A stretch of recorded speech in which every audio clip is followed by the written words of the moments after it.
أعوذ بالله من الشيطان الرجيم بسم الله الرحمن الرحيم السلام عليكم ورحمة الله وبركاته Аллахның сәламнары ва баракаттары болсын. Жұмаларыңыз мүбәрәк болсын, жамаат.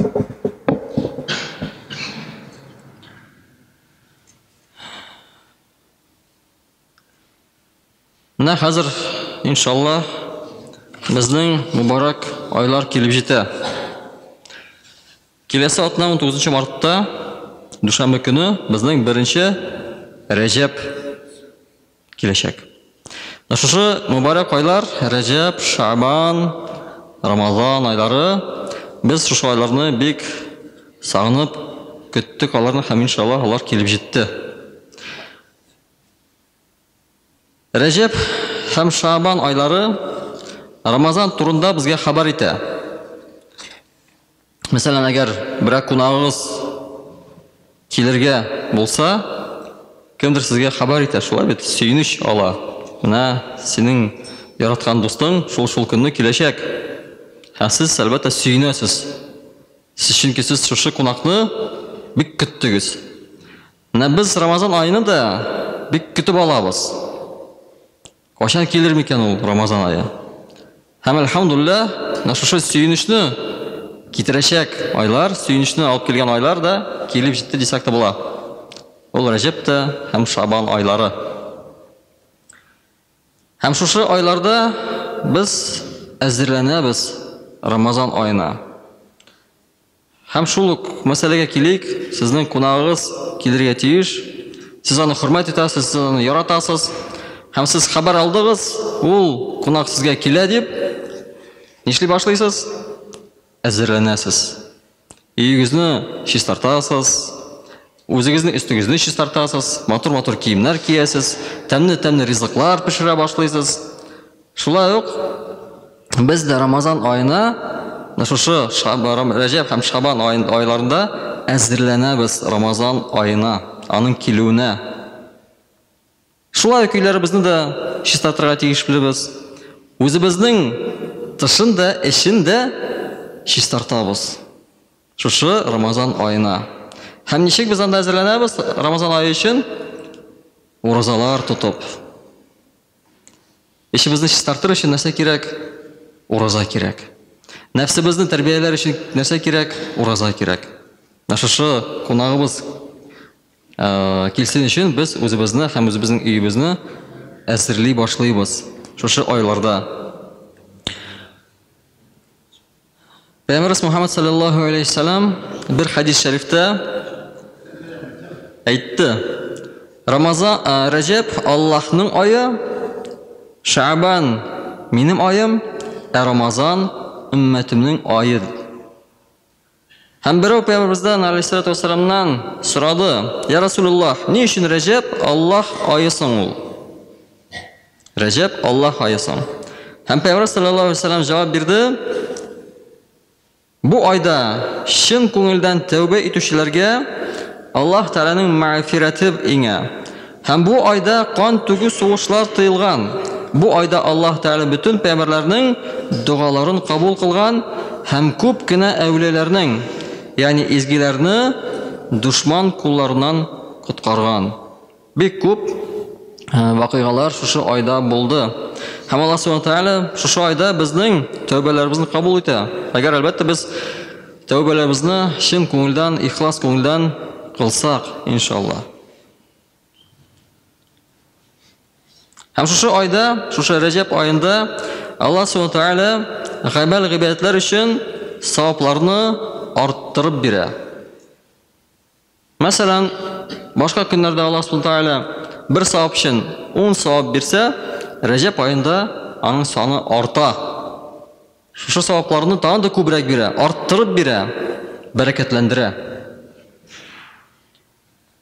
Һәм шушы айда садакалар бирү, фәкыйрьләрне ашату, мискиннәрне шатландыру һәм вакытында укылган намазларны каза кылу һәм Ихлас сүрәсен ешрак уку күркәм бер гадәт булып тора. Шушы айда без үзебезнең гыйбадәтләребезне арттырырга тиешлебез. Һәм иншаллаһ арттырыйк аларны. Аллаһ Субханаһу ва Тәгалә безгә форсат бирде, шушы айны бирде, савапларыбызны арттырыр өчен. Һәм әлбәттә шушы форсатны кулланып калыйк.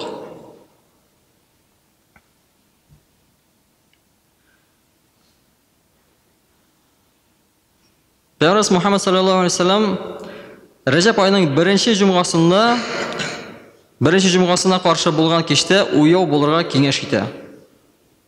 Фәрештәләр аны Рәгаиб кичәсе дип атаганнар. Һәм күп гасырлар дәвамында мөселманнар бу кичәгә зур әһәмият бирәләр. Бу вакытта дугалар кабул була. Сөйкле Пәйгамбер саллаллаху алейхи ва саллям 5 кичәдә Аллаһ Тәгалә үз кулларының үтенечләрен кабул кылыр. Һәм нинди кичәләрдә? Иң беренче Рәгаиб кичәсендә, Бәраәт, Җомга кичәсе, Рамазан һәм Курбан гаетенә каршы кичәләрдә. Шушы Рәгаиб кичәсе дә безнең 23 мартка туры килә.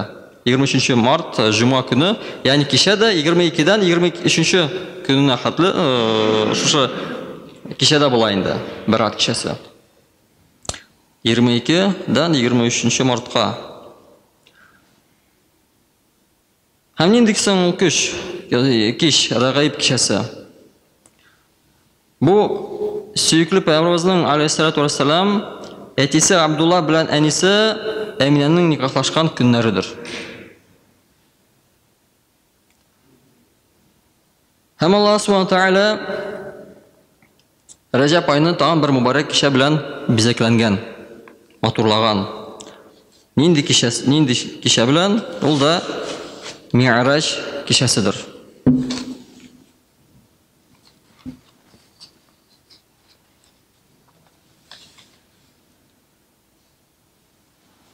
Рәҗәб айының 26-нчы көненең 27-нчесенә каршы кич Ми'раҗ кичәседер. Ми'раҗ ул күккә ашу дигән сүзне аңлата. Һәм Мухаммад алейһиссалату вассалам тормышында бу төнге сәфәр иң зур муъҗиза булып тора.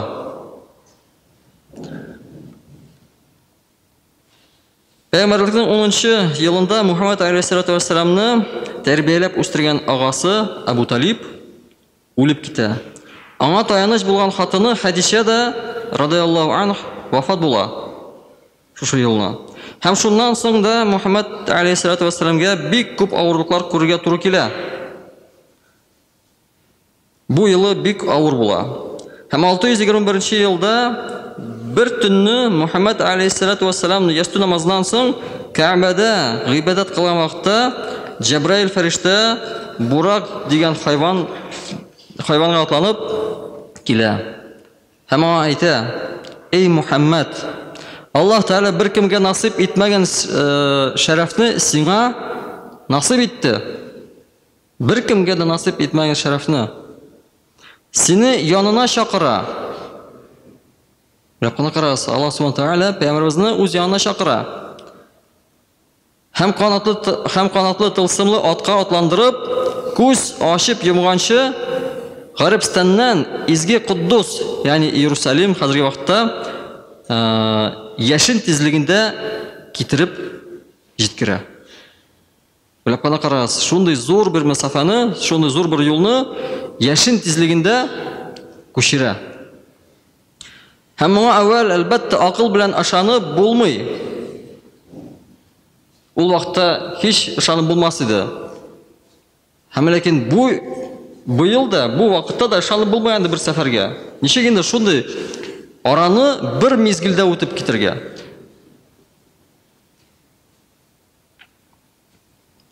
Фақат иман белән генә ышанылыр иде. Ләкин бүген зәгыйф адәм балалары уйлап тапкан ракеталарда бу араны 5 минутта үтәләр. Әмма ләкин 5 минут. Мизгил түгел, 5 минут. Барбар күп вакыт. Шулай бит. Аллаһ Субханаһу Тәгалә Пәйгамбәребез алейһиссалату вассалам бер мизгилдә генә үткәрде шушы юлны. Әл-Аксага җыелган барлык пәйгамбәрләр күз алдыгызга китерегез. Бүтән пәйгамбәрләр җыелды Әл-Акса мәчетенә. Һәм анда Мухаммад алейһиссалату вассаламга уйып намаз укыдылар. Һәм нәрсә Аллаһ Сүбхәнәһү тәгалә шуның белән аңлатты? Пәйгамбәребезнең өстенлеген аңлатты. Күрсәтте. Пәйгамбер саллаллаху алейхи ва саллям бөтен пәйгамбәрләргә имамлык итте.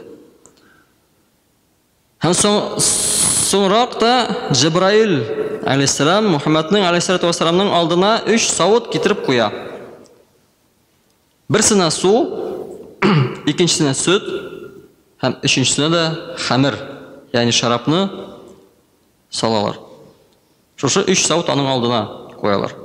Мухаммад алейхиссалату ва саллям да сөт салынган савытны ала.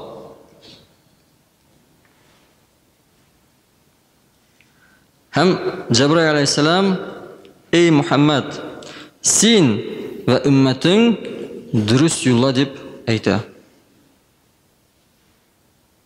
Исерткеч эчү харам дип кычкырып җибәрә. Менә сөт ак төстә булган өчен дә без бу дөньяда беләбез, әйме? Ак төстә нәрсәне күрсәтәләр? Чисталыкны күрсәтәләр.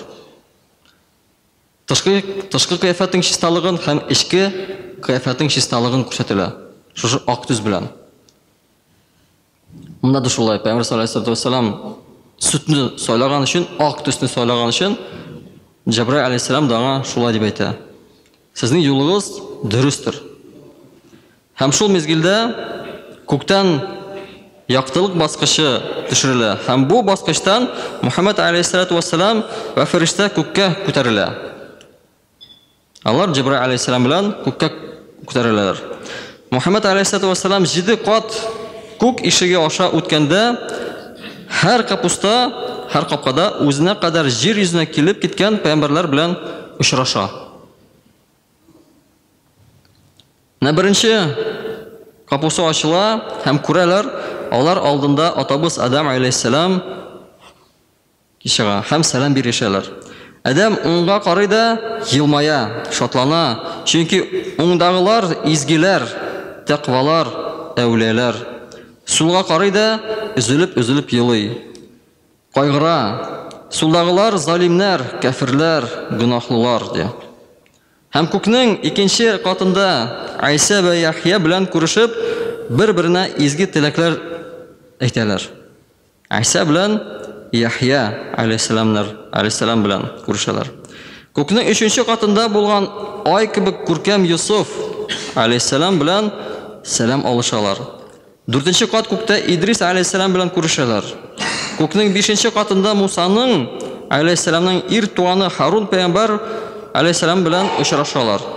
Күкнең 6нчы катында Муса алейхиссалам белән күрешәләр. Үзе намаз укый, үзе елый Муса алейхиссалам. Өммәтендәге Бәни Исраил кавымында иманнарына гүнах катыштырган бәндәләр өчен Аллаһ Тәгаләдән гафу үтенә. Һәм күкнең 7нче катында Әл-Бәйт-әл-Маънур бинасына аркасы белән сөйлеп утырган Ибраһим алейхиссалам белән сәламләшәләр. Мухаммад алейхиссалату ва саллям бу мукаддас бина тирәле 70 мең фәрештә таваф кылганын күрә. Алар һәм төн яңарып торалар. Уйлап кына карагыз, 70 мең фәрештә таваф кыла. Һәм алар гел яңарып торалар. 70 мең таваф кылды, бер төн көндез икенче 70 мең килә.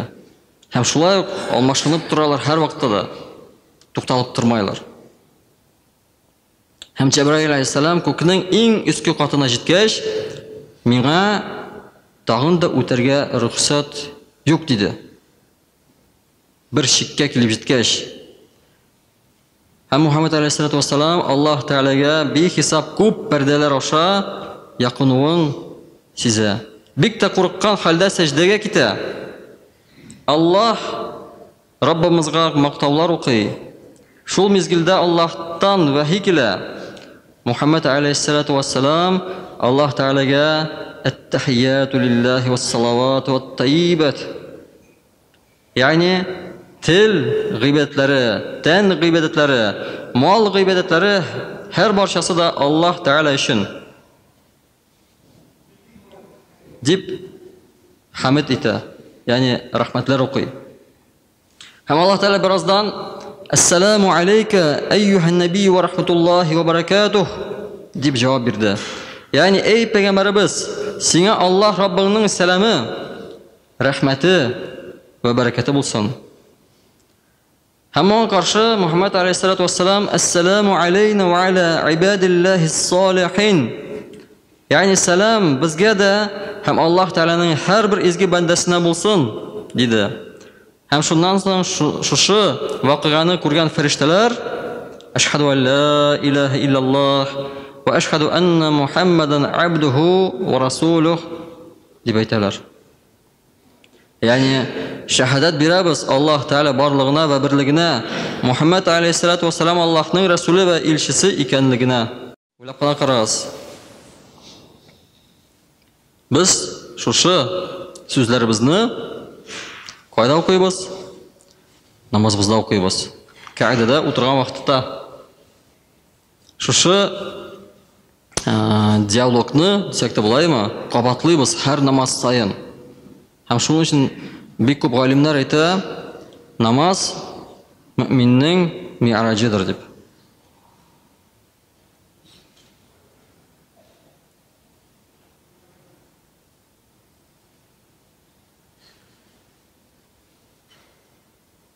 Һәм кайбер галимнәр әйтәләр, Аллаһ Тәгалә белән Мухаммад алейһиссалату вассаламның сөйләшү вакытында 99 мең сүз әйтелгән диләр. 99 мең сүз. Һәм бу төнге сәфәрендә җәннәт ва җәһәннәмне үз күзләре белән, җаны, тәне ва акылы белән күрә. Аллаһ Тәгалә аңа шундый бер мөмкинчелек бирә. Җәннәтне һәм җәһәннәмне күрергә. Сез мине, мин сезне күргән кебек, ул да шушы җәннәт белән җәһәннәмне күрә. Теге төштә күргән кебек түгел. Чын күз белән күргән кебек.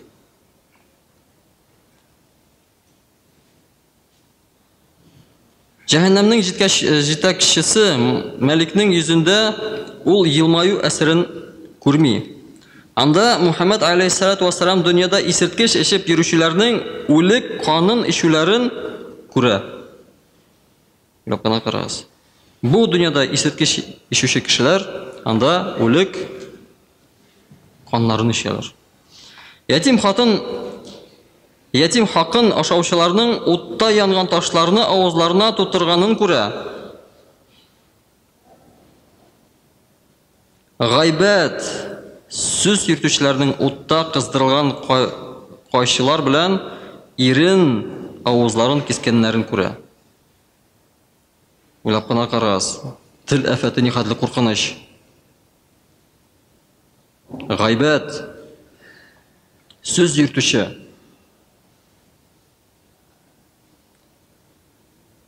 Мухаммад алейһиссалату вассаламның өммәте өчен Аллаһтан гафу сораган һәм ми'раҗ теләгән.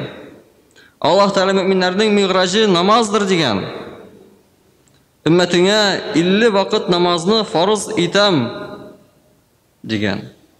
50 вакыт намазны фарыз итәм дигән. Һәм Аллаһ Тәгалә кайтканда, һәм Пәйгамбәр саллаллаһу алейһи ва саллям кайтканда Муса алейһиссалам очрады һәм киңәш биреп, өммәтең 50 вакыт намаз укый алмас. Аллаһка кайт, кимитүне сора дип әйтә. Мухаммад алейһиссалату вассалам 9 тапкыр Аллаһ хузурына барып, намазны әзәйтүне сорады. Һәм Аллаһ Тәгалә 50 вакыт намазны җиңеләйтеп 5 вакытка гына калдыра. 50 түгел, 5-не генә калдыра. Һәм Муса алейһиссалам тагын сора дигән. Өммәтең 5 вакыт намазны үти алмас дигән. Һәм Мухаммад саллаллаһу алейһи ва саллям юк. Тагын Аллаһ каршысына кайтырга уялам дип әйтә. Шул вакытта Аллаһ Тәгалә бәндә бер изгелек кылса, 10 изгелек кылган шикелле әҗир алыр дигән фәрман бирде. Ягъни 5 вакыт намаз вакытында үтәлсә, 50 вакыт укылган кебек әҗире була. Уйлап кына карагыз. Аллаһ Субхану Тааля 50 намаздан 5-ні генә калдырды, әмма ләкин әҗрен калдырды. 50 дип калдырды. 50 намазны укыган кебек кеше савап алачак. Чынлыкта да уйлап кына карагыз. Әгәр Аллаһ Субхану Тааля безгә 50 намазны фарыз кылса иде, без әле 5 намазны да зурланабыз, авырсынабыз. Әмма 50. Әмма ләкин Аллаһ Субхану Тааля үз рәхмәтен безгә күрсәтеп, аның миктарын төшерде, савапларын калдырды.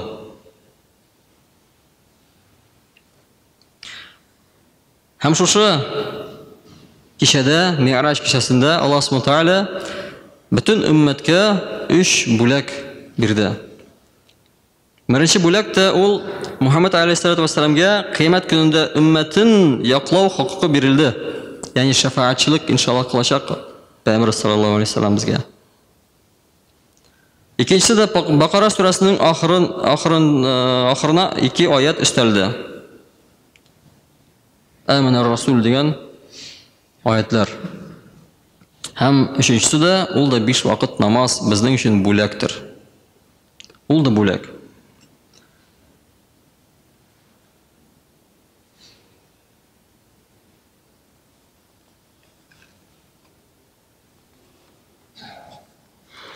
Аллаһның хакын үтәмәгән бер кеше, 60 яшендә ничә көн яшәгәнен санап чыккан, 21500 көн яшәгән. 21500-ны тапкырлаган 5-кә, ягъни 5 намазга, ул да 100 меңнән артык намаз чыкты. 100 меңнән артык. Һәм уйлый, шуның кадәр югалтуны мин каплый алмыйм дип кайгырып, бу ихлас күңелдән тәүбә итә. Һәм мәйет була. Үлә. Мәсәлән, анда кешеләр күп, шулай бит, 60 яшьтә, 50 яшьтә дингә килгән. Һәм шундый бер кеше кайгыра башлады. 100 мең намазны укылмыйча калган. Ничек аны каплап бетерергә була? Монда бер намазны каплап бетереп булмый. Монда 100 мең намаз турында уйлап вафат була.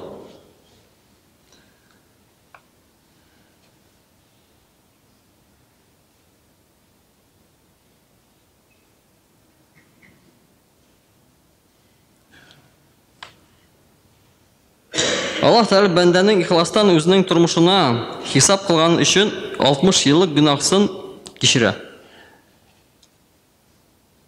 Һәм безгә бу бик зур бер гыйбрәт булырга тиеш. Без дә үткән тормышыбызны кайтара алмыйбыз. Кем кайтара ала үткән тормышны? Беркем дә.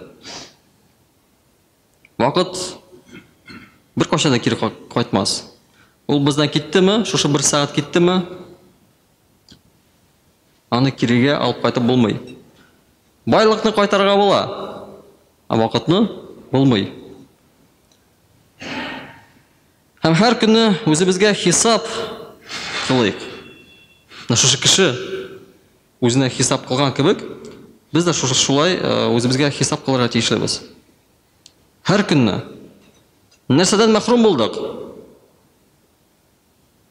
Без теге хисап кылабыз, кылырга беләбез, ничек без нәрсәләрне үтәдек. Шулай бит. Ничә намазны укыдык, ничә көнне без ураза тоттык. Әмма ләкин хисап кыла алабызмы, нәрсәдән без мәхрүм булдык? Андый хисапны кылганыбыз юк. Мәсәлән, безнең кичә ничә сәгать вакытыбыз буш вакыт бар иде. Һәм без шушы буш вакытта нәрсәләр эшләргә безнең мөмкинчелек бар иде. Без аларны ясамадык, һәм нәрсәдән мәхрүм булдык? Андый хисаплар без ясамайбыз, шулай бит. Безне өйрәтмәделәр андый хисаплар ясарга. Безне өйрәттеләр хисаплар ясарга эшләгән эш өчен. Өйне төзедем, нәрсәдер эшләдем, өй җыештырдым, ашарга пешердем, эшкә барып кайттым, анда нәрсәдер эшләдем. Яни эшләгән эшләр өчен без хисап бирә алабыз. Эшләмәгән эшләр өчен хисап бирә алмыйбыз, шулай бит. Хисаплай алмыйбыз. Әмма ләкин кирәк. Шушы бәндәдән без зур бер үзебезгә гыйбрат алырга тиешлебез. Ул хисаплап чыгарган. Ничә намазны укылмыйча калган аның. Без дә шулай хисапларга өйрәнәйек иншалла.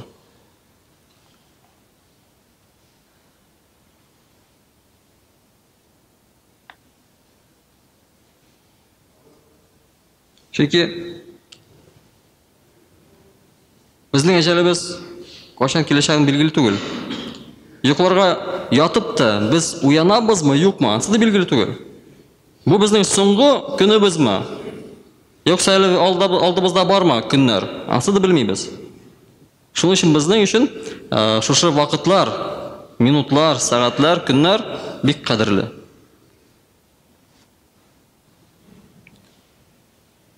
Шушы әле вакыт бар дип без үзебезне алдыбыз һәр вакытта. Иртәгә ясармын, иртәгә барырмын, иртәгә зикр итермен, иртәгә Коръән укырмын.